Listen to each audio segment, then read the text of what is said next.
So, are you new to charcoal grilling? Or have you just got yourself a Weber?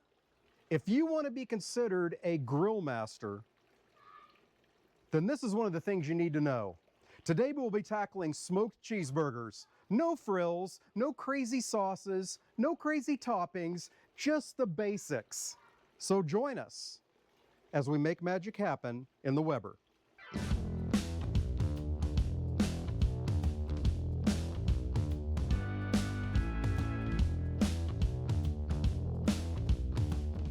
So the first thing you got to know is how long is the cook going to take? This cook is going to take about 50 minutes, which means I need my basket filled up about 3/4 full. So I'm going to be indirect cooking today, which means I'm going to have fire over here and nothing over here, and this is where our burgers are going to be to get that smoke flavor.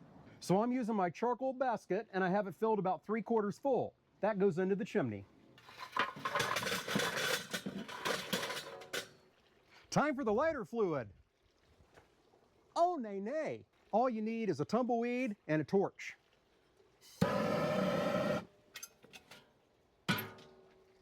Now we're going to give that about 15 minutes for those coals to ash over, and then we'll be ready for the next step.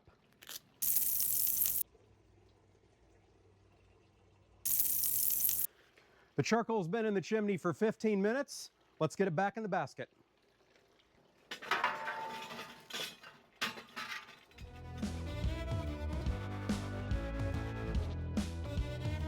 Now we put our grate in place. The bottom vents are full open. Put the lid on and verify that these are full open. Now we're going to let the grill preheat for 10 minutes.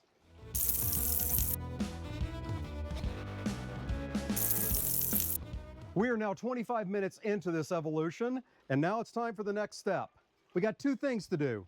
Number one, always spray your grill. Not only will it keep your food from sticking, but it's going to make it easier to clean when you're done.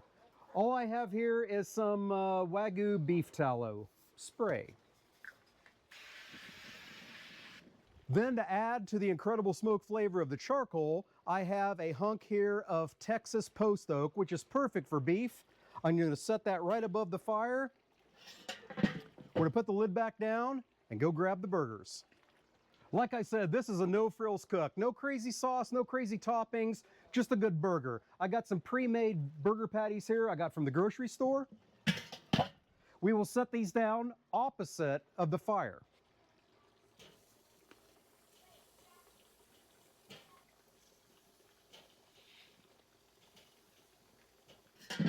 Lid goes back on. We want to make sure the vent is right over the meat, because we'll talk about this later on different cooks, but this is going to cause a hot spot right here.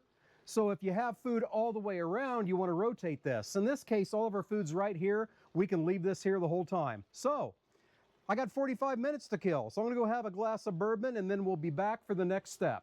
We'll see you then.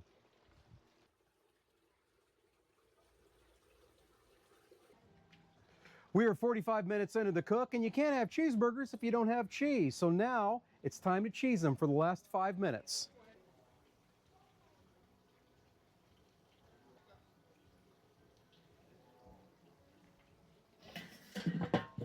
All right, so when those are done, I'm going to pull them off the grill, make the burgers, and then we'll get some judgment and find out how these are. We'll see you then. All right, the burger's done, all dressed up. Now we'll find out how we did.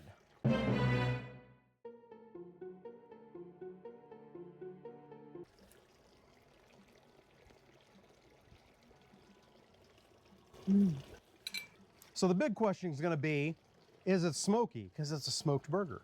Mm-hmm. Yes, you can taste the smoke in it. Fantastic. And the flavor? Very good. Okay. Well, there you go. So, Smoked Burger 101. Hope you enjoyed what you saw today. Hey, if you want to know how to do ribeyes on the Weber Kettle, or you want to know how to do chicken wings on the Weber Kettle, check those episodes out. They're out right now. Thank you so much for joining us. Till we see you next time, fair winds and following seas.